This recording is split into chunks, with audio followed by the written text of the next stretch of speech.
You're listening to Around Comics.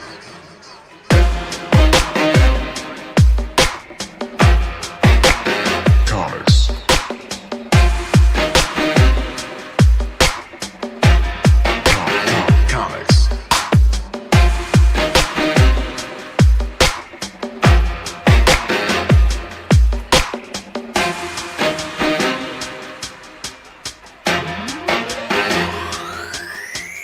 Comics. Comics.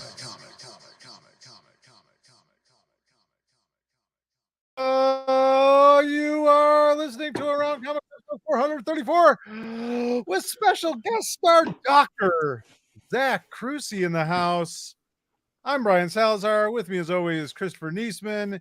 It is Thursday night, so you are listening to us, watching us on Around Comics. I don't know what's going on. We're classing the joint up. We brought in a doctor. We got a PhD, a doctor. Oh, wow. Is there a doctor in the house? Peachy can't figure out his camera or where to sit, so he doesn't know how to use the fucking camera. Yeah, but that's fine.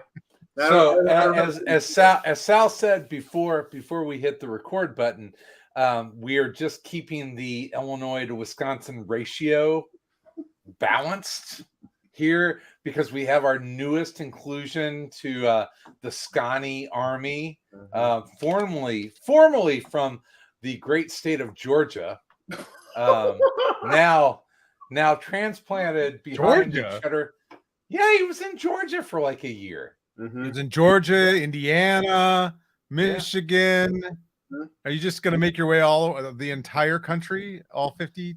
It's just going north, man. Yeah. No, hey, bud. This is it. Yeah. Hey. Hi. Yeah. No. I was late to the party in the pre-gaming because I was at my curling club's opening party. Oh. I still have curling to check off of my list of things to get done here. Anytime, brother. Anytime. I know it. Do I need to adjust? Chris, you're very short. You're very in the little brother of this. I know. Of this, I feel inadequate. Little brother is the dog with little brother Chris. Legs. Hi. We have lots of questions already from people. Oh my gosh! The comment section is abound. It's because Tom's not here. No, that's got to be it. Yeah, well, what are you going to ask Tom? It's just going to be a, Tom, sort of say snarky. Funny. Tom sarcastic? Really? What are you guys drinking? I picked up a chocolate churro from Pipeworks. Nice. It's horrible. It's odd. It's odd. It's a kind of it tastes like a beer with chocolate and cinnamon. Oh. Somebody spilled their churro in a beer. Somebody dipped their churro in beer. Honestly, it tastes like if you had a Budweiser with a chocolate churro soaking in it for a couple hours. Yeah. That sounds tremendously fucking unappetizing. It's odd. I'm gonna say it's odd. It's odd. All right, what questions we got? I love questions. Hold on, before we get into that, wait, settle down there pregame. Let's at least introduce people that may not be familiar with Mr. Zack Kruse to his resume. Eisner nominated Professor Zack Kruse. That's right. I don't know if this information is still accurate or not, but I'm reading from the MSU website, so I don't know how it's Are you Wisconsin Green Bay now? Yeah, I'm at UWGB now. Well, you're still a scholar of literature and visual media. Yeah. Including comics, film, and television.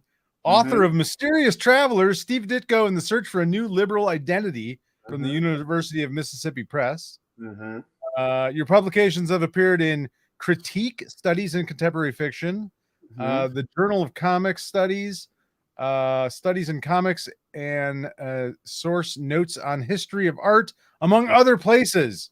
Yeah. And an old friend of Around Comics as well. Well, I mean, and that's the weird thing, because we look at Zach as just one of our buddies, right? Because we've known each other for, it's rapidly coming up on like 20 years now, because we're old. But for listeners out there, I think what Brian so eloquently was able to stop the show and point out is that besides being one of our really good friends, Zach is one of the preeminent comic book experts in the world. Yeah, historian. He Scholar. is like I mean, like legitimately, you are a published comic book historian and expert, and that's we poke fun at you because you're shit, and we love you. But it's really fucking impressive. I mean, you've done way more than Sal and I will ever do in a published regard to like the medium. You know, I would be embarrassed if you did. I would be embarrassed if you didn't give me a hard time. What kind of Right? friend would you be if you didn't hassle me about some? I got Zach to drink his very first Wisconsin old fashioned. You did. Yeah, I've had several since. And you still moved to Wisconsin. That's impressive. Oh man, I love it here so much. It's awesome, isn't it? It's amazing. How do you like Sheboygan? How do you like? I mean, sorry, let's get off topic a little bit. How do you like Sheboygan? I love it. Right? It's an amazing little town. It's a goofy little arts town. They're like within 10 minutes of my house, like a 10-minute walk, I can hit Lake Michigan, a comic book store, and about a half a dozen bars. And yeah, and a really great Mexican bakery and cafe. And then same direction, there's a great taco place. Like, we're fine. Everything's coming up flowers. You can ride out the apocalypse in Sheboygan. Absolutely. Really, really well. Yeah. Well, there's plenty of fresh water.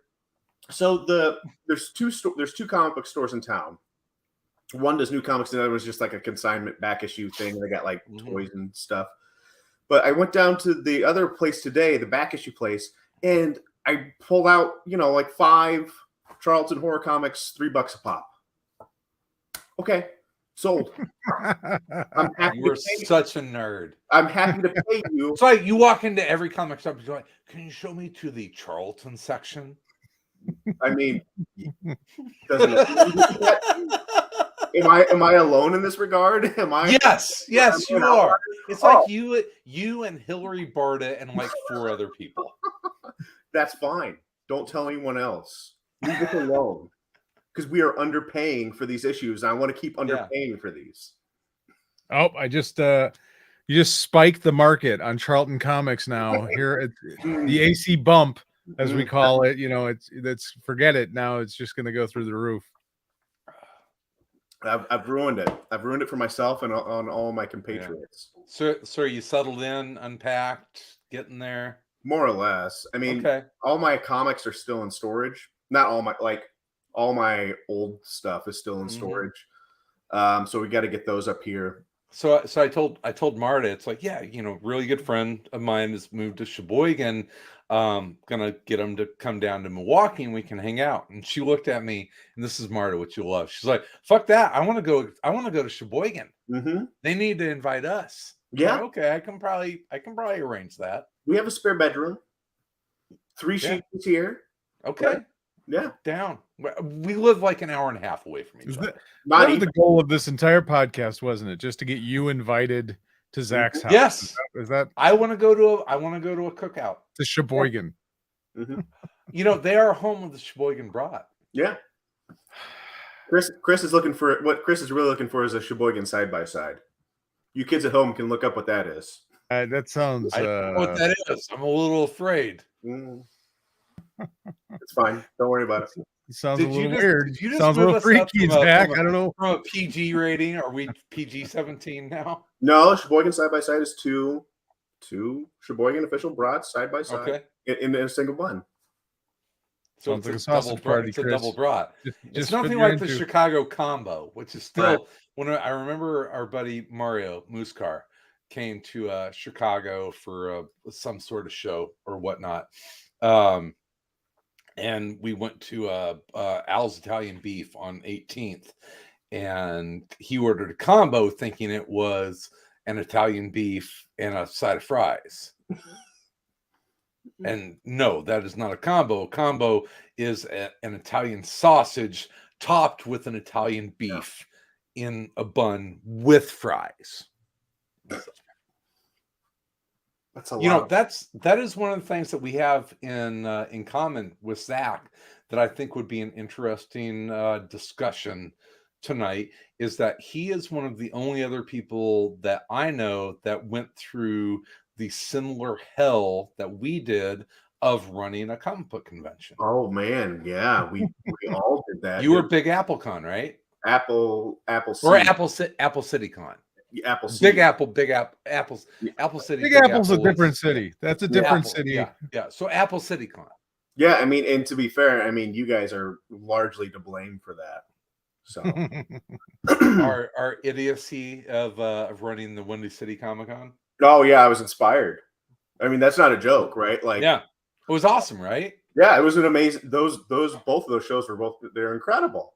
They're an incredible time every time. And like there was so much to do and so many people to see, and it was everything that I love about going to shows. It was really this like center cut, perfect time in comics that we're like podcasting and like this whole new generation that was almost like clear cut, like this clear cut new generation of comic book creators, and podcasting was happening, and we were in Chicago, which is a really easy place to get in and out of. Honest to God, the hardest place was finding the venue, but you know, at that was what, 2009, 2010 ish. You guys were 9, 10. 9, 10. Is that right? 9 and 10? Because I was 10 to 15. Oh, wow, you ran yours for so long. Yeah, it took us 2 years before we were like, yeah, that was fun. But yeah, I mean, it was this like great group of creators that like now today it's like, you know, and you got the white whale, which will be behind me. I can see him already. There's my Jaime Hernandez sketch that Zach got for me. You got Jaime Hernandez to come to your show. How did you do that? I asked him. I hate you. Yeah. And now I've seen him probably 5 or 6 times since, and we hang out and talk. And like, Yeah. he's like, "Hey, you still talk to the Fort Wayne people?" I'm like, a couple. And no, we talk about that all the time. I just saw him at San Diego at the Eisners, and that was what we talked about for the first 15 minutes. Oh, that's awesome. With that, so yeah, like what a bizarre world to live in. We're like, oh, this guy that I think is a god is now my, casual friend. Yeah, Right? We just talk about things. Okay. Yeah. You know, I look back. I was looking at the lineup from that show, and I mean, what Jeff Lemire, Tony Moore, Jeffrey Brown, and Jeff Darrow, and Azzarillo and Jill Thompson, and it was crazy. You had fucking you have Steranko? I had Steranko, yeah. I had a lot of those same people that Jill never came, but I had all those other people you listed. No, I didn't have Tony either. I never landed Tony. But yeah, I had Jeffrey Brown the first year, and I didn't have Jeff Lemire, but I had the first year I had Matt on a single panel was Matt Kent, Jeffrey Brown. Who else was on that? It was a bonkers panel. It was just like a crazy lineup of like indie, like dark, like people now like you couldn't dream to get. Yeah. But it was a neat time in comics, wasn't it? Incredible time, right? Like, and you couldn't replicate it now because everybody was so new and so fresh, and like we weren't all like jaded. Just like, oh, we were plenty jaded, Zach. Well, but not like, like the horrors of social media had not really set in. Yeah. And like lines were not drawn in the sand about, like it was a different time where everybody was much more open and willing to do this stuff. And also we weren't all fucking just bombarded with superhero and comic book media like every day, unless we chose to be that way. Like, I mean, we were part of like a very sort of small moment in time where we were doing that before that was the only thing you could do. Yeah. Like the Bendis board Yeah. was still a big deal. What was Warren Ellis's forum? The Engine. Yeah. You know, those were like the big voices in comics, and it's like where did Fraction kind of got his career going by what comic book resources? Was he a CBR guy? I think that sounds right. Oh, but I mean, he was a message board guy though, and he was a message board guy. So was Gail Simone. Yeah. So are those is that the first Windy City Comic Con? This is 2009. This is from a photo stream by Quimby's Bookstore. Oh wow, yeah. On Flickr. And it was a neat little show, man. It was a neat little show. This was the first one. Oh God. I can't even that's crazy. It's bananas. So fun. So fun. Mr. Brown. There's Jeffrey. Yeah. It was like this amazing mix of indie and commercial. And I remember it was either the first or the second year.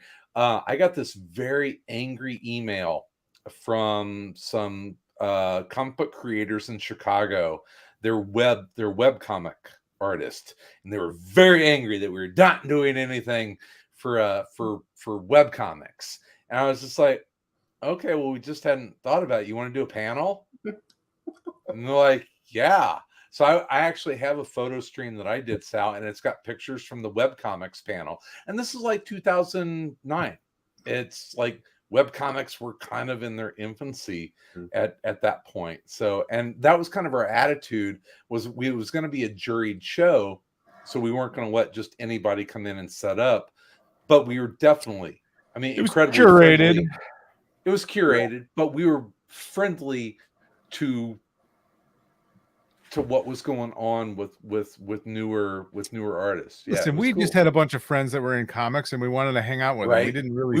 We wanted to throw a party, right? Yeah. We wanted to throw a party. We made almost no money, and it was way more work than it was worth. But it was a lot of fun, and people still talk about it like it was something amazing. So hey, we made like $20, or we made like 20 cents an hour. Yeah. You guys and all the volunteers. An hour? We made about 20 cents an hour, but it was split between us. Lucky ducks. Right? Well, the thing is, so you took that same kind of concept. You never charged anyone for a table, right? No, I charged vendors, but I never charged an artist for a table. That was our, so for all the kids out there that want to run the coolest comic book convention ever, our business model, which is the worst ever because it was a way to make no money, was that we took what it cost to run the show, to rent the space, to do basically all of our expenses. We lumped that together, and then we figured out how many vendor spaces we had, and we divided it by that, right? And so when we opened the doors for the show was paid for, and anything that came in after that would be income. But we never charged because it was a juried show. We never charged any of the creators table fees because we asked them to come.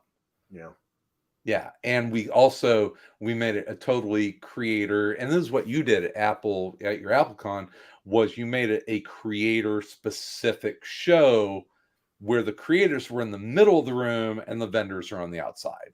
Yeah. And then we did the same thing.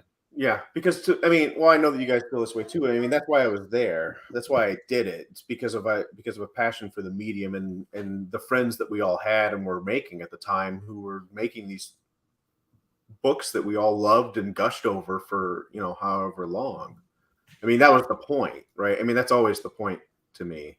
And I didn't I don't know if you guys encountered it but I would get emails, and I would have to very gently let some people down who asked me who has to come to the show. I'm like, no. I won't say his name, but there's a professional Dave Wachter. Yeah, it was Dave. Every year I'm like, sorry Dave, can't come, can't. Maybe some year, Dave, you'll be up to snuff, but I was at both Windy Cities, by the way. Yeah, no, he was at all of my shows too. Yeah. But But no, but like there's like a handful. There's a couple of professional wrestlers and some Power Rangers. Oh yeah, we had wrestlers. Yeah, and I'm like, Power Rangers. Yeah, and like, hey, and the wrestlers, like, I really thought about it for a second with the wrestlers because I love wrestling, and I'm like, oh man, there is a very specific moment from my childhood that you were a big part of, but I don't think that I can invite you to this show because that is not what this is. There is the juice worth the squeeze moment that you run into, and Sal and I guess we can talk about this now, it doesn't matter. It was a juice versus squeeze moment where it's like, yeah, we can spend $2,500 to fly this person in and put them in a hotel and and set them at a table.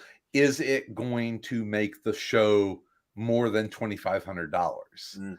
And those are the questions that you as a small comic book show that you run into. It's like, okay, I can bring this person in for $100, and yeah, Tony Moore is going to make the show more than $100, right? Chris Claremont contacted us about coming, and it was, fly him in, put him up, that kind of stuff.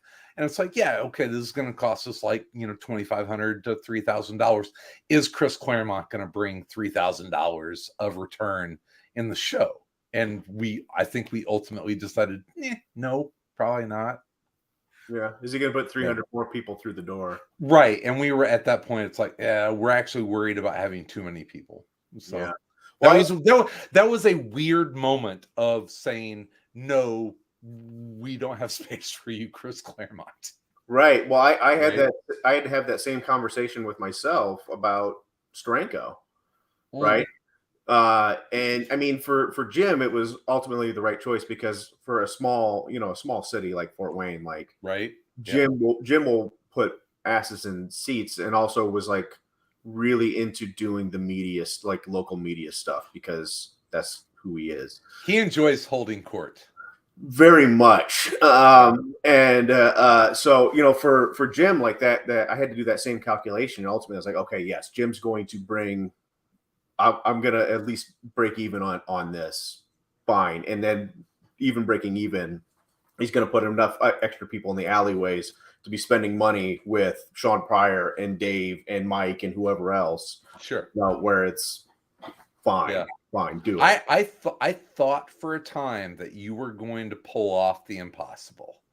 If there was anyone that was ever gonna do it. And I think you were probably closer than anyone has ever gotten. And as a published author on Ditko, I thought you were really close to getting Ditko to come to a comic book convention, which would have been worldwide news. Yeah, in that community. I got a response. That's as close as anyone's ever gotten. Yeah, it was a rather detailed response. It was obviously no, but it was like I put together everything, like this complete package. Like, here are all the things I'm going to assure you. Here are limitations I'm willing to put into place, like restrictions I'm willing to put on folks for X, Y, and Z, and to protect your time and your sense of self and all. And it was a very polite and thoughtful no. But I felt I was as close as anyone was going to get. Yeah. Because I knew everything to say. Sure. Right. Sure. Like, ultimately, this just comes down to, you're in your 80s. Do you want to do this? Yeah. Well, and you have met him in person. Yeah. Oh yeah. Yeah. Oh, I was a maniac who beat on his door. Yeah. Crazy. And he treated me kindly, right? Because I didn't ram a camera in his face and ask him why he stole his ideas from Ben Cooper costumes. When did you first become obsessed with Steve Ditko? Oh, when I was a kid, when I was about 4th grade. Do you remember what it was? Yeah, it was those Marvel, not Masterworks. What the hell do they call them? they had the same silver border as the Masterworks, but they were just single issues. Marvel Masterpiece, not Masterpiece. No. You know what I'm talking about, though. Yeah, I know what you're talking about. They were reissued. They were reprints of like I think it was Masterpiece. Was it Masterpieces? That's somebody in the questions will know. But those are cards. Yeah, Masterpieces were the cards. It was something like that, though. But they were loss leaders. They were essentially loss leaders to sell the Masterworks, right? So the first time I saw him, and I knew that I had seen him, was in reprints of Spider-Man #1. But then after I saw his name there, then I made the connection, like, oh, this is the same guy that drew these Speedball comics that I've been reading.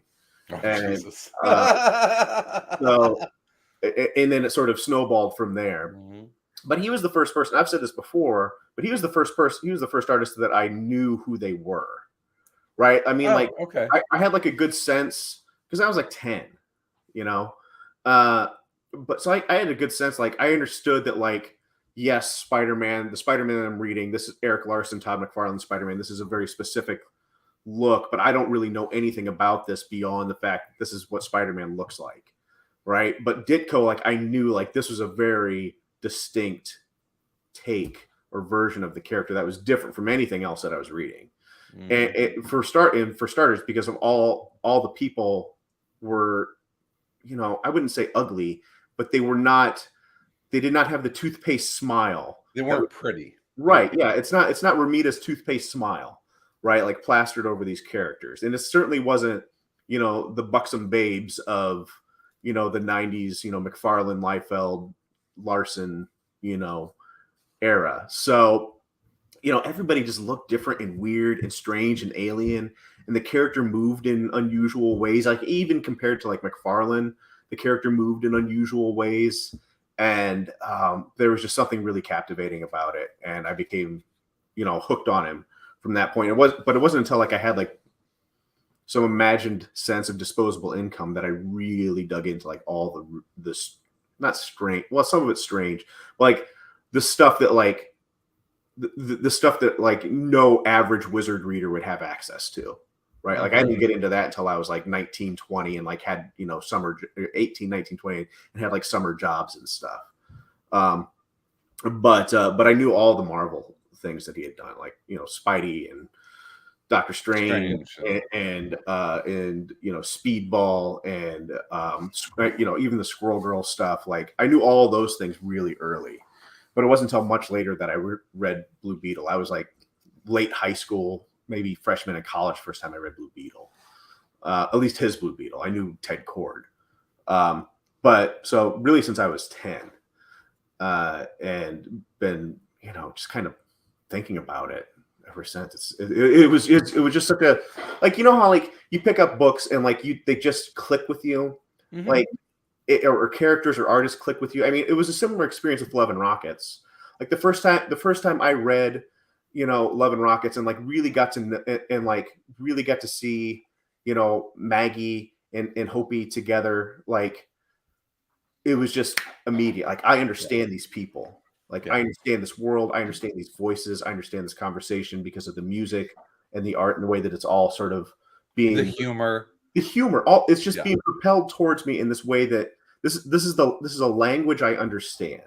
These are my people. Exactly. Yeah.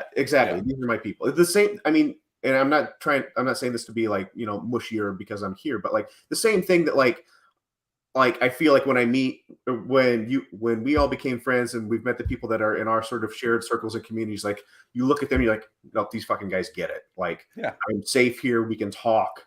These are my people. Yeah. References are going to land. Mm-hmm. Right. And you know, I go to Pittsburgh. I own this shirt because I went to Pittsburgh to see Mario, right? Yeah. Who's one of our shared friends because he's one of our people. Yeah. Right. Yeah. Yeah. You just, you know, your people. Yeah. And that's how I felt with those early Ditko Spider-Mans. Like I knew my people. That's weird. And it was like, but it was, you know, it was a young age, but also, you know, I grew up in a town of fewer than 1,800 people. Like, who am I fucking talking to? Why aren't you like this with like Paul Smith or Romita Jr.? Well, Well, with Ramita Jr., I actually Or like Jim Lee. I mean, well, because everybody was reading that, and it didn't, and I think sometimes, and maybe you guys feel differently about this, I don't know, but I think sometimes too, like part of the appeal to some of these things is that if something makes you feel special, or if you feel like you have a special connection to it, it makes you feel more special if other people don't know what it is, right?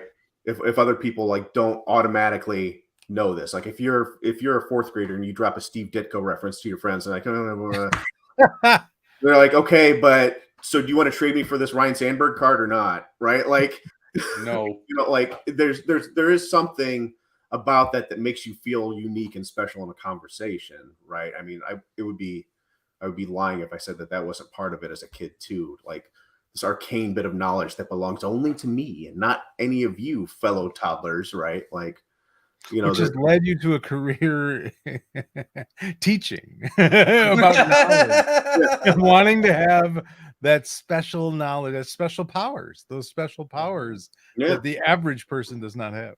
The vast financial resources available to the average American professor. Yeah. Yes, that too. So you're like Batman. Absolutely. I do have to ask: are people in Wisconsin smarter than people in Georgia? Just asking. What do you mean by smarter, Chris? Able to read? They're better with cows. I would say this. I would say that I would say that the things that restrict folks in Georgia do not restrict them as much here. Okay, that's good. That's awesome. Yes, it's amazing. Yeah. Yes. So you're much happier teaching. Yeah, happier. I mean, happier teaching, happier sending my kids to school. Like, look, I'm not like one of these. Terrible people who's like, the South. Oh, it's just all. It is not. No, there's wonderful things in the South. Right. Yeah. That's not it. There's something else going on here. Something much larger. But like, I don't have to worry now about my kids coming home with homework telling them how bad that mean old General Sherman was as he marched to Atlanta and liberated plantations. Yeah, march to the sea. Yeah, good. We're glad to have you here in the north, in the behind the cheddar curtain now. Oh, it's great. And I'm just sitting here going, Wisconsin's just kind of south, just north.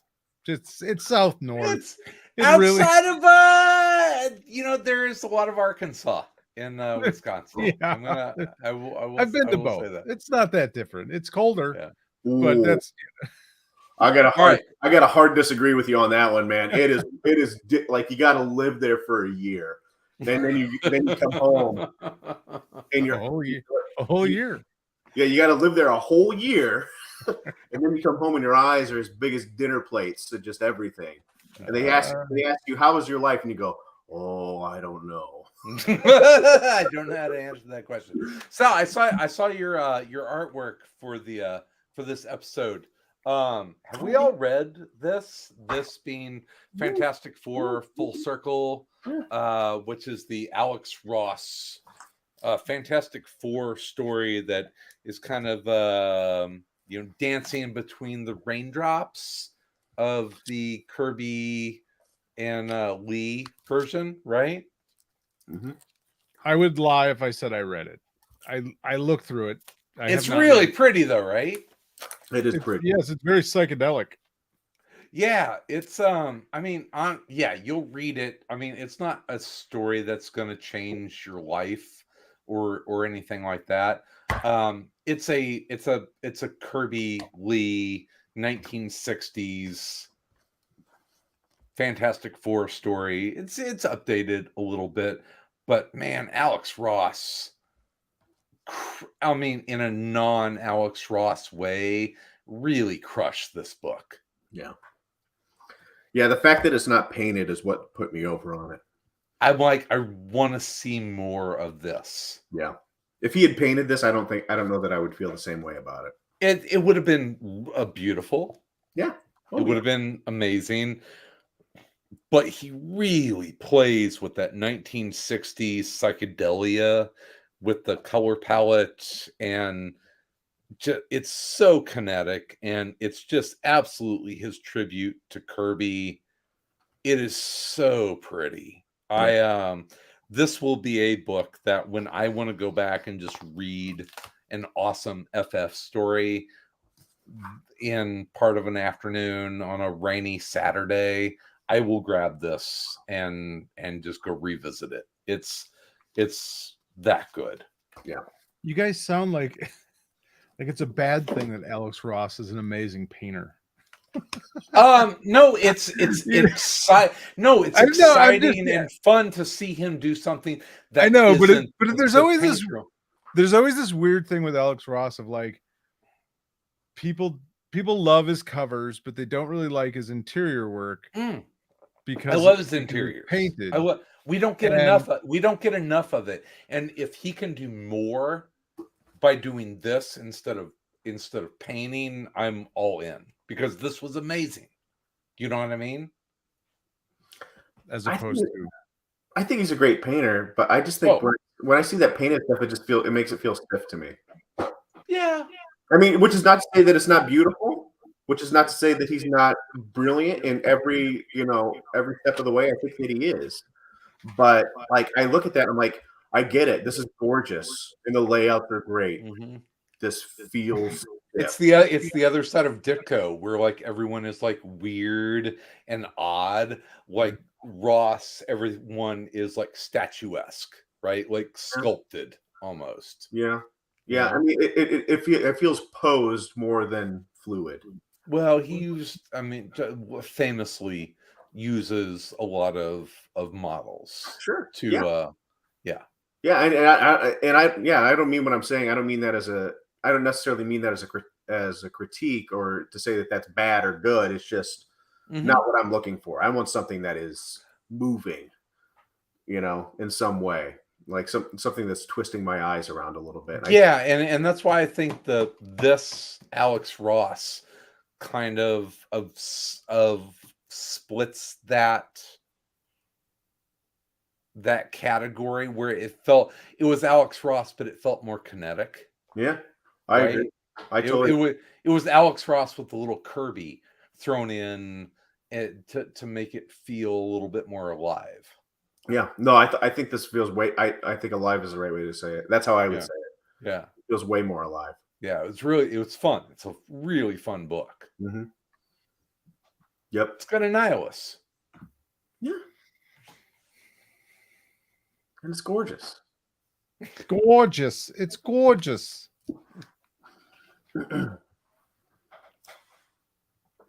I will have to read it. I haven't, like I said, I just got it in. Read it. I haven't had a chance. Read it. I will eventually. Read it. God damn, Sal. You spent $40 on it. You better read it. I will. I will at some point. You got let me see the slipcase version that Kruse was throwing out there. Yeah. Is the slipcase worth it? I mean, what does the non-slipcase version cost? I paid like $19 on Amazon. So I picked this up at the LCS around the corner, so I paid full retail. So cool. It's a small store. There's not that many people in Sheboygan buying. Oh, now you're all like Mr. Community. Now you're Mr. Wisconsin Community. Yeah, because I was so anti-community before. That was my number one. I was famous for it. People would write me letters every day, like, why do you hate community so much, Zach? And I'm like, well, now I'm atoning for my sins, right? But anyway, no, it was just the version that he had, and so I picked up the slipcase. Oh, it's just an extra piece of cardboard that goes around the book. Cost me another $20, I guess. Right. Yeah, it's okay. You're a high-paid college professor now. Oh yeah. No, I mean, after this semester, I'm changing my name to Rich Millions. Yeah, I can't wait to come up to the estate in Sheboygan later this year. You wouldn't believe it. So, Zach, can I tell a funny story from back before you were a college professor? Yeah. Oh no. Okay, so I'm not a person filled with shame, so it's okay. No, there's nothing to be ashamed of this. If anything, it's more my shame. So I don't know if you'll remember this or not. So this was Chris had hosted a dinner. It was, I think it was C2E2 or one of the conventions. I don't remember. I think it was the first year of C2E2. Mhm. And Well, Chris hosted a dinner party. I have vivid recollections of this dinner. So okay.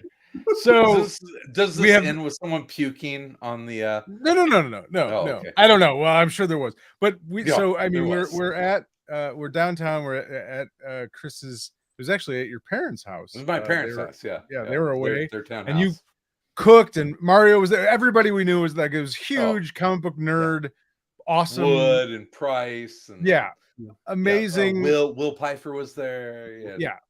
And I didn't really know Zach at that point, other than through the internet, podcasting, that kind of stuff. And we were drinking and talking, and I was drinking and and at one point we were on the rooftop and we were talking. About, I don't know how many months later, I get a message from you, and it's like, hey, do you think I could give you a call? And I'm like, sure, absolutely, yeah, give me a call. So Zach calls me, and I, this is really maybe I don't know, we haven't really spoken that much. We didn't know each other all that well. But I'm like, yeah, sure, give me a call, So he calls me and he's like, hey man, I just really wanted to say, thanks. Like at Chris's, at that party, we kind of had a heart to heart, and and you were sort of explaining how, you were at a point in your life where you weren't sure what you wanted to do, whatever. And evidently I had given you some life advice, and you were, and you went on to then quit your job. And you quit your job and you went on and you ended up becoming a professor, and like what led you, and I'm sitting there listening to you tell me this, and I'm like, I have no recollection of this conversation. I have no idea. I was completely fucking blackout drunk. What the fuck I told you? No idea what I said, but I was really glad that it worked out, because I would have felt fucking terrible if my drunken advice would have led you, to complete ruin and desolation. Would have been bad. Oh, don't worry. Which could have easily happened, and I certainly would have called you back and let you know, like, you really fucked up on this one, Sal. No, but that year, like, I know exactly. It was around Christmas time. It was around New Year's or Christmas time when I called you. But yeah, no. Well, that was the year that I left. I left DCBS that year, and I was going back to academia and everything. Like, I was taking some major risks. So yeah. And not to take the piss out of it too much, but I had talked to a handful of people who had made major differences for me that year, and there's like maybe 4 or 5 folks that I talked to, you among them, that like for whatever reason didn't call me. Nah, that doesn't sound right at all. That doesn't sound right. You know what sounds more right is I sent you a text. I'm like, hey, give me a call, and you're like, yeah, and then I never fucking heard from you. Sal just had the goodness in his heart to call me, or to accept the call. No, but there's like 4 or 5 people, you two among them, that made major differences for just the way that I thought about things, and maybe not just from that drunken conversation, but just like by example. In a variety of ways, but through something with AC or some other thing. Well, at the time you were doing like your fanboy scout stuff, right? And just doing things that are like these things make sense, and people are just doing shit because they think they should do it. What am I waiting for? So yeah. I mean, I didn't mean to put you on the spot. No. You're not putting me on the spot at all. They don't pay me to be nice. So, but that was totally true. But yeah, I mean, I'm sure part of it was our drunken conversation. I'm sure that played a major factor, but it was more than that, though. Yeah, good. So, in all fairness, that was right before Christina just painted that entire penthouse red. It was like the red wedding up there. Let's not go down that. Which, by the way, what I had to talk to Marta. If you're gonna watch Game of Thrones or any Game of Thrones TV show, if there's a wedding, and you're averse to bloodshed, just turn the TV off. Is she not? Did you all watch House of Dragon this week? Mm-mm. I'm not watching it at all, though. Yes. I was so upset with the last 2 seasons of the regular show. I'm like, I'm just out. Yeah. You're probably better off. Zach, just listen to ACTV because I know you do because you're a patron of the show. What you can do by going to patreon.com/around comics. Way to get a plug in. I gotta throw my plug in. And you can listen to me and Sal and sometimes other people talk about TV and movies and video games and that, kind of stuff. All right, enough of that. Let's get to some questions for our esteemed All guest. right. We have lots of questions here. Okay. Let's see. They're all for Zach. Are they? Michigan State University has a comics forum, so that means they give scholarships to future students. Is that true? Yes and no. So the comics forum is. So I was the academic coordinator for the forum for the past since I went there in 2015. So I quit. Like I put Appleseed on hiatus, right, and then immediately took over at the comics forum, which is just a convention but for academics. So that's what the forum is. But they do have a scholarship, but that is specifically for students in the comics minor there, and most of those students are art students. So basically, what they do for the no love for writers. No, none for. I mean, don't talk to me about that. But anyway, so that scholarship is for students in the comics minor program for comics making. But the forum itself is a little bit different. That's actually a hybrid conference that is a micro artist alley that with academic panels throughout the weekend. Oh. And we have really good people there. Like we had Sergio, we had Stan Sakai. Who else recently? So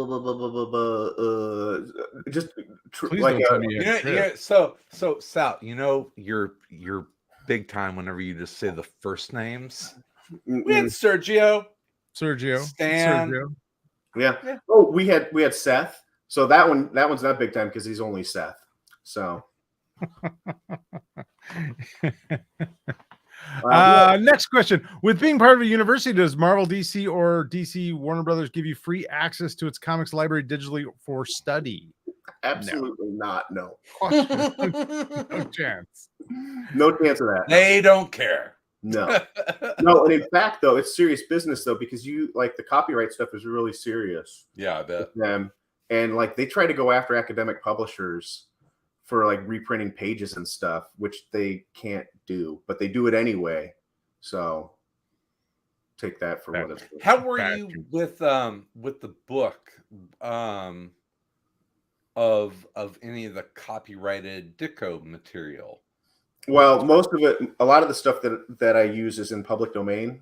Okay. Like that cover image, almost all the Charlton stuff he does in public domain because Charlton, for reasons known only to themselves, did not print copyright information in their indicia until the late 70s. Really? So they never copyrighted anything because that was copyright law. You had to print that in order for it to be copyrighted. Well, they didn't do that. So all of the Charlton stuff up to 70 something until the law changed is public domain. That's an amazing story in itself. Yes. So I had no idea. That's amazing. That's why we have Watchmen. Right. Well, but right. Yeah, sure. But DC still bought those characters.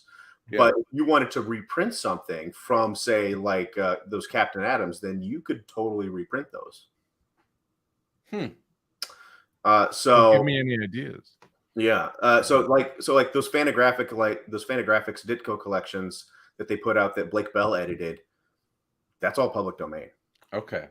Oh, that makes sense. So, but the other stuff that's not public domain, we just did it. Like the university press just did it because it's for academic purposes, and it doesn't violate copyright at all. And we have to be allowed to do this in order to have the course. So, and then the university press just says it. But there have been instances where other academic publications have tried to do this and then made the mistake of telling DC or Marvel what they're doing, and then DC and Marvel are like, oh, you can't do that. Well, no, that's not true, right? Yeah. Like there's some famous examples of it, like where somebody wanted to publish an article about sexuality and queer identity in Batman and Robin comics, and then DC tried to prevent them from using images from their books. So, yeah. Oh shit! I know we've moved into the big time because we've got a John Suntress comment. What? Yeah. John says still waiting for the Charlton documentary that's still being made. Yeah, I thought I did a Kickstarter for that or something.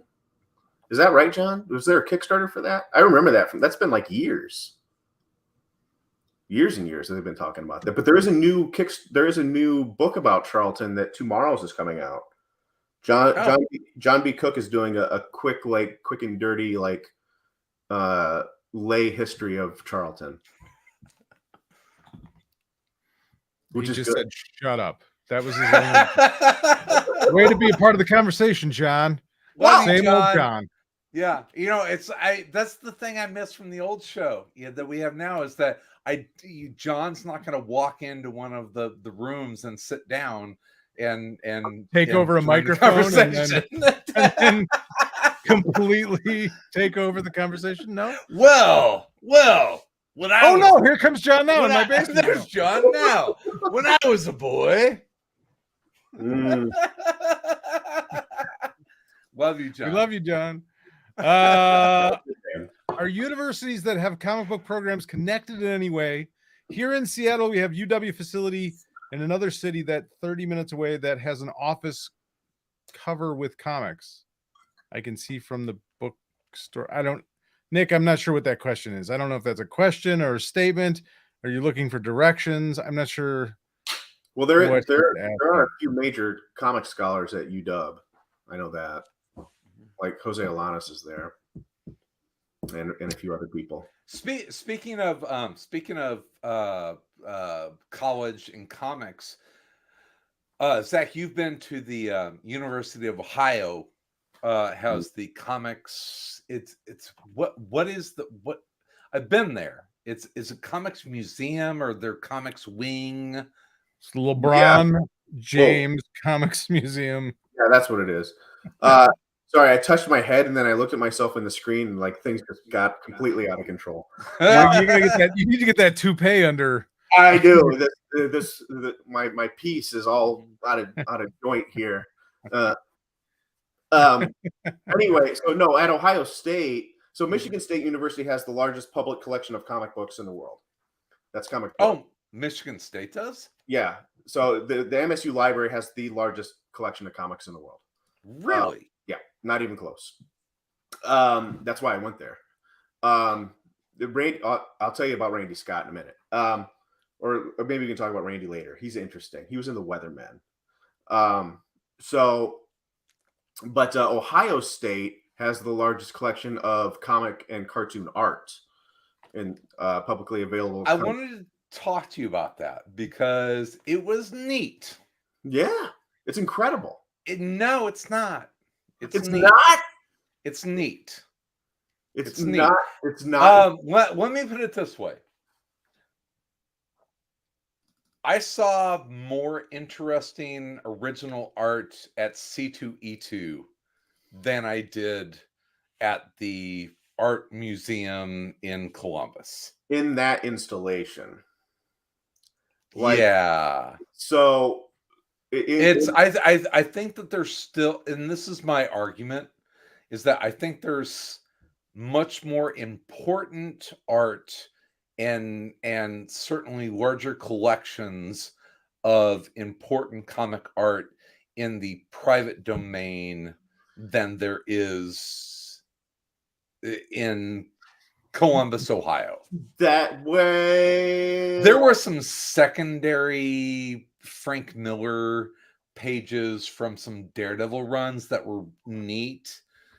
Sure. So it was cool. I enjoyed it. I was not blown away.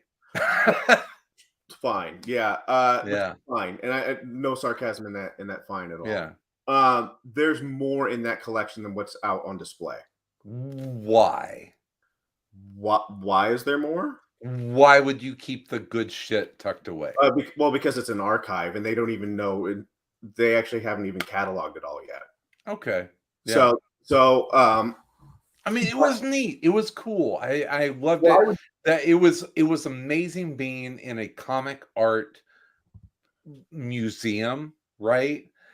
And I was just like, okay, I want to see like this and this and this and this, and it like wasn't there. Sure. I mean, it was some cool stuff, but yeah, it's some of those things. I mean, obviously, you're right. I mean, a lot of those things, many of those things, are squirreled away in private collections. Yeah, and also and I see you talk about that online a lot whenever there's stuff that comes up in like heritage auctions, and you're right with me. It's like, oh, great, another piece of amazing historic art that's going to be, you know, taken away and put into a private collection for people to never see, instead of being in a meanwhile, as you're sitting in front of a wall of fucking original art. Yeah. You can't have it both ways, asshole. I agree. Well, but some of that though is like, you know, universities have limited resources. You know, they can't afford to buy that stuff. Like, I'm sure that Caitlin McGurk and Jenny Robb at Ohio State or Karen Green at Columbia would have killed to have, say, the Master Race sequence that, you know, the Bernie Krigstein stuff, but they can't afford that. You know, they can't afford that at all. So, well, and I think your point too was, you know, that it's a huge collection and they only have certain exhibits. So whatever exhibit he happened to see when he was there doesn't, it's not the entirety of it. Like right now they have a Charles Schultz Peanuts exhibit going on. And there's it looks like there might be a couple of other retrospective. There's a Racism in America retrospective in cartoons that has you know, all sorts of different artists involved in it. And so I mean, it is. I'm interested. You mentioned something about someone being in the Weathermen. What was that? Who and what was that? Okay, Randy Scott, who was the librarian. So the two people that really started comic studies as we understand it today were, I mean, there were people who sort of gathered pop culture ephemera and dropped it off in libraries. So like there's this guy, there's a guy at MSU that had a big collection of comics as a part of his pop culture studies in the beginning of Popular Culture Association. He had all these comics and he just dropped them off at the MSU library. So they had this tremendous collection. And then this guy came in who was he was working across the street at a store called Curious Bookshop, which is an early direct market retailer. It's still there. It's a used bookstore. And his name's Randy Scott. And he came over and said, yeah, well, I'd like to start working in the library. So they hired him in the library. And he found a way to sort of just go rogue and start collecting comics and cataloging comics. So he was just buying up everything that he could get. And he literally wrote the book on how to catalog comics. So like the Library of Congress system is based on Randy's system. So before Randy was at Michigan State, he was kicking around Michigan and Ann Arbor with guys like Bill Ayers, and ended up in the Weathermen and was at the Days of Rage in Chicago. Wow. And then was convicted. There, he tells stories in pieces, right? For, I think, if you know anything about the Weathermen, there's a reason why Randy's tells stories in pieces. But he was convicted in multiple states of multiple things in connection with his activities with the Weathermen, and at least once he was convicted because he missed a court date. But the reason he missed a court date is because he was in jail for his participation in the Day of Rage. Wow. So anyway, so that guy ends up at Michigan State and helped found comic studies. But yeah, like Because of course. but he was involved with the Weathermen for a very long time. And if you ask him, he says like, well, I just handed out pamphlets. Okay. So but he's just one of the most interesting people I've ever met. Just totally fascinating character, like encyclopedic like knowledge and memory of like everything he's bought and when he's bought it and who he's met. And the stuff that he collects there, that's what a lot of like archival presses and publishers use to reprint stuff. So like Fantagraphics and the American Library of Comics stuff, is that the imprint that works with Fana? Can't remember. Whoever's doing like the strips, right? Like the Rip Kirby and the Milt Kniff stuff. I mean, they work with Ohio State and with Randy because they have all the strips. Because some maniac before Randy was there, some maniac was collecting these strips and then pasting them onto cardstock and then hand making books and like stitching and everything and putting things together. Yeah.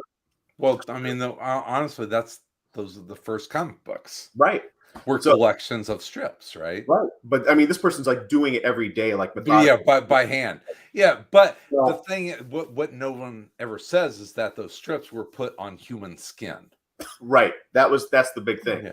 That's why they've lasted for so long in the archive without being in Mylar. So, but anyway, so Randy was a part of that, one of the people that started it, and then Lucy Caswell, who was at OSU. She was the other person that founded it, and those two basically got together and divvied it up. And Lucy said, okay, we have the art because we have all of this stuff. We've got all these brushes, and we've got this whole collection from Kniff and things like that. And so it was determined, okay, Lucy has the art at Ohio State and Randy has the books at MSU, and then they would trade as they gathered things, they would trade them. So a lot of the stuff, though, in the early days was not pages because the original art market was what it was, but they had strip art. So a lot of the stuff at OSU is like E.C. Seeger and Walt Kelly, and like those Walt Kelly strips, like the We Have Met the Enemy and He Is Us, like that's at Ohio State. Like, so those things are there. They're just in a shelf somewhere until they bring them out for. Have you ever gone down to is it Charleston, Illinois, the E.C. Seeger's hometown? It's basically across the river from St. Louis, and there's a Popeye statue as you go into town, and there's a nice little Popeye museum there. The days when cartoonists were lauded as heroes. But yes and no, because there were some cartoonists that were lauded as heroes, but the majority of comic book artists were kind of relegated to comic art as a lower brow. They were for a lot of them, they were the folks that couldn't cut it in New York advertising, and they went into comic book art. But then you had people, I think Wally Wood probably changes that for a lot of people, where he was maybe one of the first people that could have cut it in New York advertising, but he wanted to make comics, right? Sure. The comic strip artists were treated differently too, though. The strip, yes, yeah. Weird delineations, right? Yeah. I mean, they're not. I mean, style. I mean, there's differences. There's formal differences. Mm-hmm. They're doing the same thing. I mean, and there's lots of movement back and forth. But Robert Ripley. Yeah. Robert Ripley, first millionaire cartoonist in America, I believe. Right. Who? Robert Ripley. Ripley's, Believe It or Not. Mm-hmm. Yeah. Incredibly famous strip artist and cartoonist, and kind of created the factory of after he became incredibly famous, sort of like other people doing the strips under his name, that sort of thing. But he was insanely famous as a as a comic strip artist, and yet never really mentioned in much of comic lore at all. Yeah, right. Yeah. Interesting. Yeah. So anyway, so before you blipped out there, Chris, that's a lot of the stuff that you're not seeing. There's Hal Foster, there's Alex Raymond, there's Kniff, Yeah. there's like all that stuff. Like it comes out like in patches, but it's there, like crazy stuff.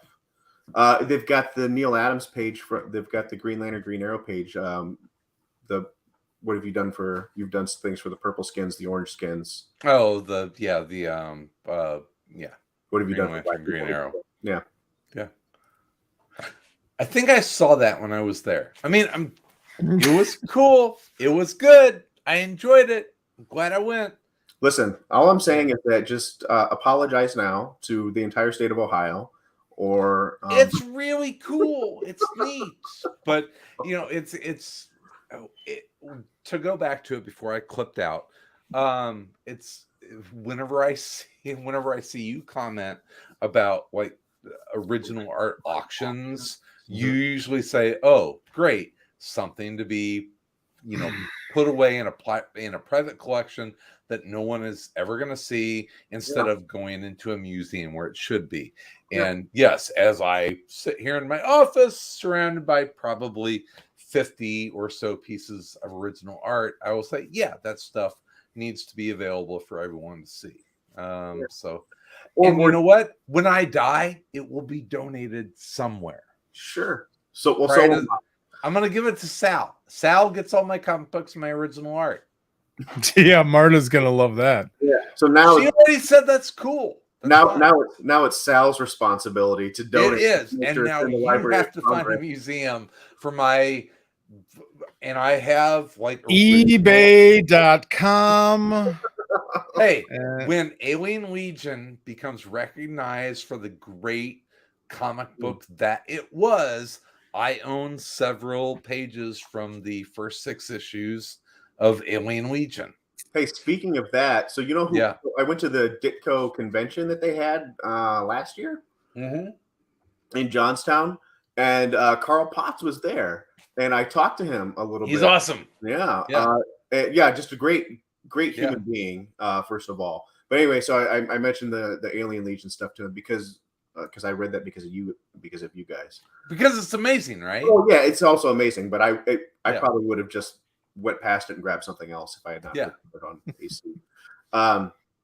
But anyway, like super fascinating guy, like as like an editor and writer and stuff at Marvel. Oh yeah, big time. And also, and I said this to him, so I'm not talking out of school here, but like incredibly reserved when he can hear when people within earshot say things that are patently false or insane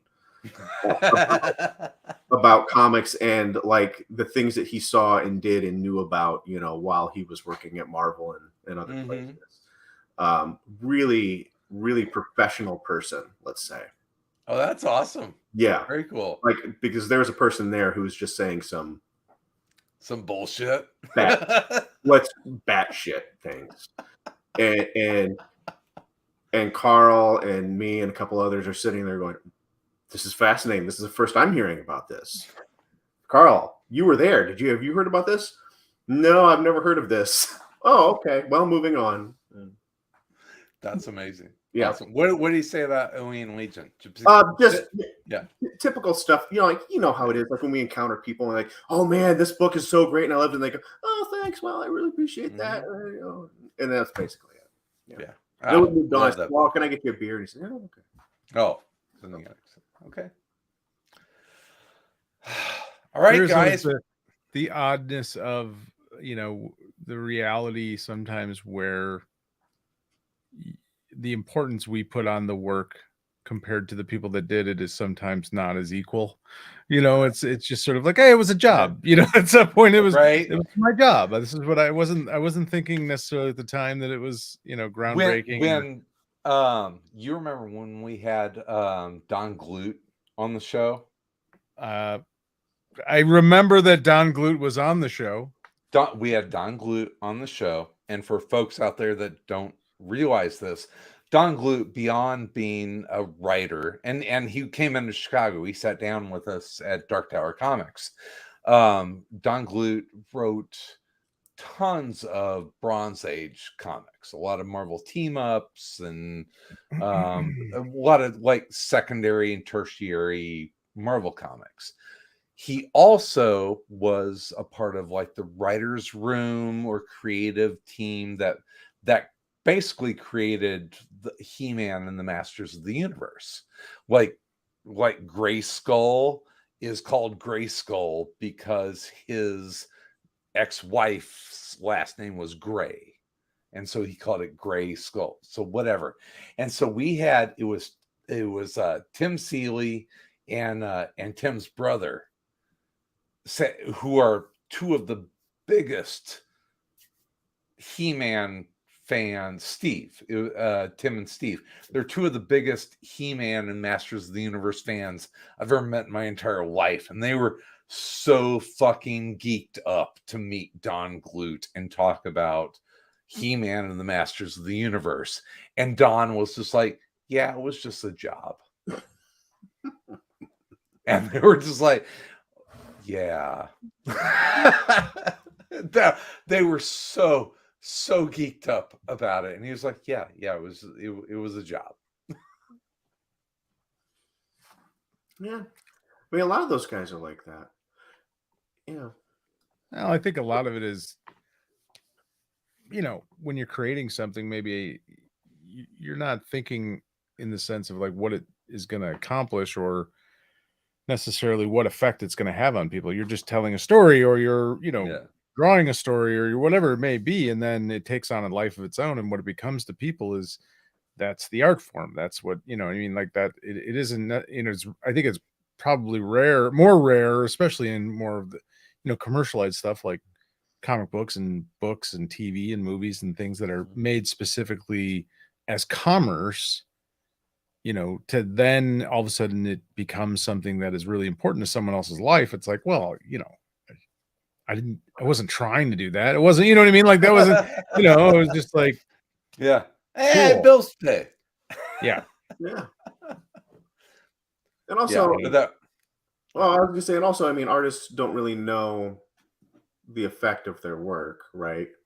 Right. Like, they don't create the interpretation. They don't create the meaning. That meaning happens somewhere in between, the consumer and the finished thing. So, who could say? Like I don't know how people interpret anything I write or do or say. Yeah. Right. I don't get to decide that. And like when someone confronts you, like. And this is not the same. This is not the same at all. But I had a couple of people tell me like, oh, wow, this X, Y, and Z that you wrote, that was really interesting. And it changed the way I thought. I'm like, oh, well, I just wrote it so that I could have a CV line. So thank you for reading it. Right. Like, I mean, it's different because it's not the same level of, creation. It's not the same thing. But like, what do you say? Like, yes, thank you. I appreciate it. Yeah, well, you do something you love doing or you enjoy doing, and you have fun doing it, or you want it. I mean, I think a lot of times it's not even about money or necessarily or paying the bill. Sometimes it is, but and then it becomes something more than you ever intended it to be, or it's like you said, interpreted differently than anything you consciously. There was I think I talked about this before. It was like, which is interesting now that there's a new movie coming up. I happened to see a clip of Steven Spielberg was on the show Inside the Actor Studio with I can't remember the guy that ran the actor studio. He's passed away now, but yeah. Lipton. Yeah. James Lipton. And Lipton is asking him about Close Encounters, and he brings up the fact that Spielberg's mother was a concert pianist. Yeah. And his father was a mathematician. And in Close Encounters, you had a scientist and a musician trying to speak to an alien. And you see this look on Steven Spielberg's face, like, and he basically says, I've never realized that that's what that story was about until you just asked me that question. And now there's a new Spielberg movie called The Fabelmans that comes out, which is essentially the story of him as a child not being able to really understand his parents, who in the movie is a musician and a mathematician, I believe. And so it's like, it's interesting.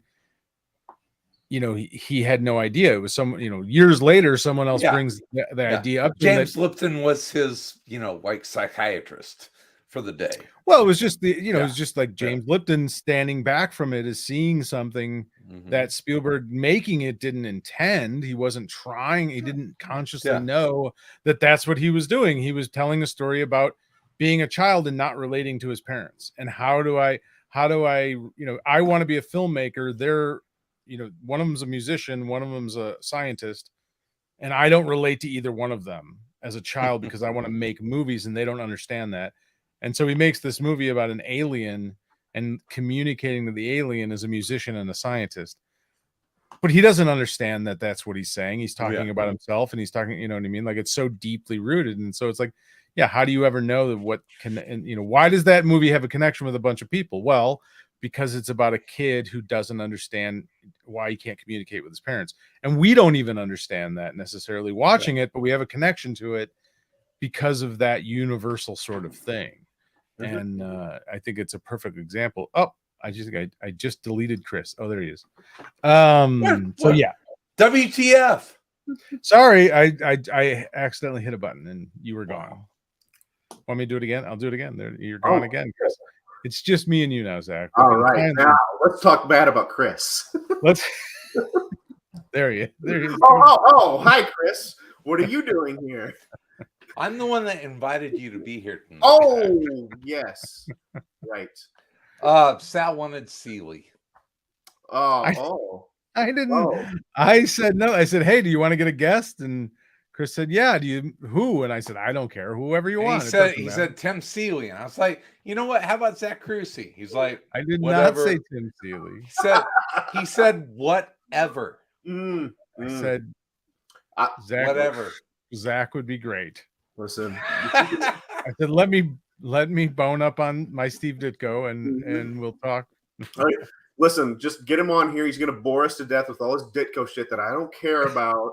And I don't have to say anything for 90 minutes, and it's going to be fine. So whatever. Essentially, let him go, and I don't have to talk. And so Kruse, after we finish up here in a minute, because we're running along, we got to get together because curling season starts in like 3 weeks. Oh, I'm just gonna I curl on Thursday of this. I won't be on AC this week because I'm curling in Madison.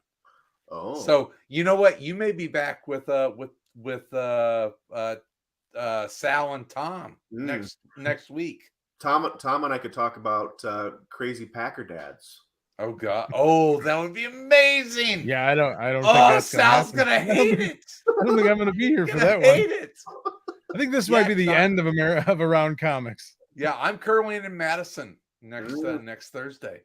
Oh, no episode. We can live stream curling. Yeah, live stream curling. I start at 8:00. I've got to draw at 10 a.m. Okay, and that's the end of curling with Chris. So, Zach, it's been a pleasure as always, my friend. No, I love you.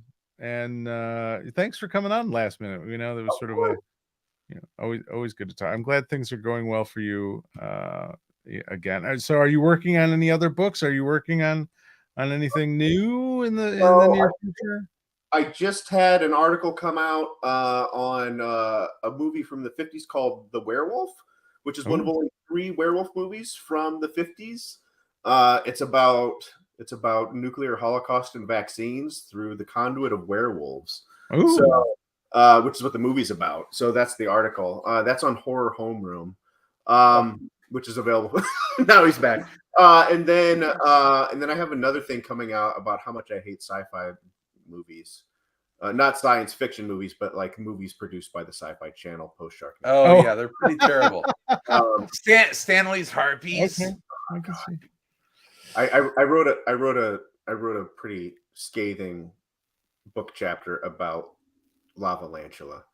And then but anyway, so those are the 2 most recent publications. But I'm working with the Ditko family right now on his effects.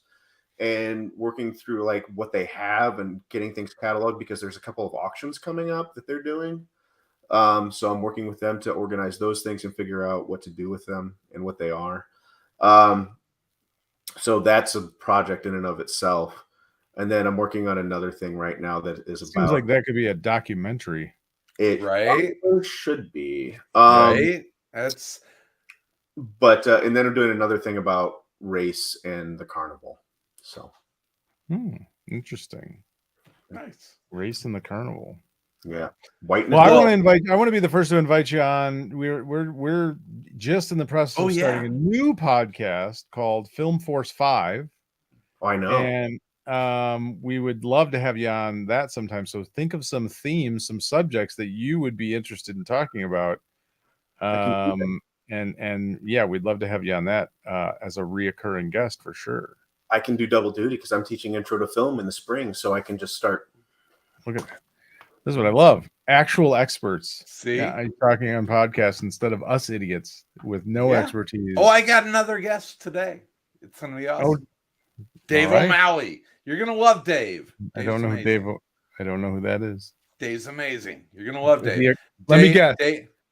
He's a curler. No, he's not. It's Tori's brother-in-law. Oh, you already told me about that. He's amazing. He's great. He's been watching the 100 movies that you should watch before you die for months. Yeah. The AFI? Yeah. Okay. Yeah. You have some watch those already? Amateur. I'm just kidding. I'm just kidding. Yeah, you'll love Dave. He's great. I'm sure. Zach, I say this seriously. You do more to preserve and cherish comics than 99.9% of comic fans do.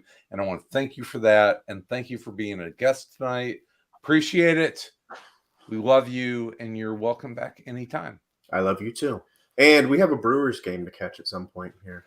I'm going Tuesday, Wednesday. I'm expecting to see either and or division clincher and Pujols' 700th home run. So are you going Wednesday? Yes. Can I invite myself Wednesday? I'm in a box on Wednesday. But yeah. Okay, well, I guess not. I got invited. Okay, fine. I'll allow it. We'll figure it out. We got like one series after that. Yep, we'll talk afterwards. There's time. Because yes, I want to take you to your. I want to take you to your first. Is it your first Brewers game? Yeah. I want to take you to your first Brewers game. Mr. Right. Brewer, Chris Niesman, Mr. Brewer. Yes, Joe. I have. Mr. I went Wisconsin. to my opening curling banquet tonight. All right. Everyone, we love you. We will be back. We've got some. Is it ACTV this week, or are we starting Film Force 5? No. What? I don't know. I can't get any of you fuckers together to actually do a podcast. I'm available every goddamn basis. Sunday. So no, this Sunday I am not available for anything. So there will be nothing. It out. Okay. There will be nothing. We're gonna be. I won't be back here next Thursday. Zach will be running the show's show. Over. This is it. This is the last show. Oh, Zach, thank you for being the last we'll be guest back. ever. Zach will run it next Thursday. In the meantime, in between, yes, Chris has been drinking. You can tell. It's pretty obvious, Joe G, that Chris has been drinking. Yes, everywhere, in and around comics.